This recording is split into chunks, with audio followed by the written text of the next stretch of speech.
قلت لهم اتفقنا معانا يا رب. هنعمل النهارده لحمه فليتو وسمبوسه يتحطوا على شويه رز بسمتي ويتوزعوا على منطقه بشتيل والهجانه.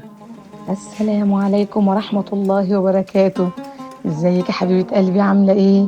يا رب ان شاء الله تكوني بخير وزي الفل. شفتوا الروح اللي في رد السلام وكميه الخير؟ شفتوا طاقه اهل الخير؟ 3 ملايكه، نشوى وعبير وبسينه. اهلا بيكم في لقمه خير.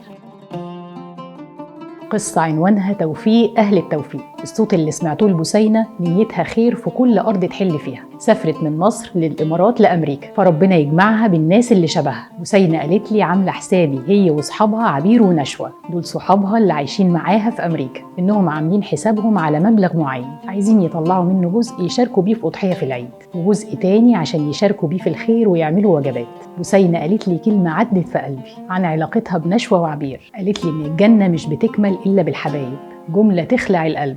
الحاجات دي ما شاء الله بتشجع غيرنا، وربنا يعلم دي نيتنا، ان اللي بيتعمل ده يا رب يكون تشجيع لغيرنا، وبإذن الله تبقى سنة حسنة. والله ربنا يجمعنا مع أصحابنا في الجنة وما يفرقناش أبدا. وفي الختام مفيش ختام، دوروا على ناس شبهكم في الخير، ضموا على بعض وادعوا للبعيد إن يقرب بكل خير. واشوفكم على خير يا أهل الخير.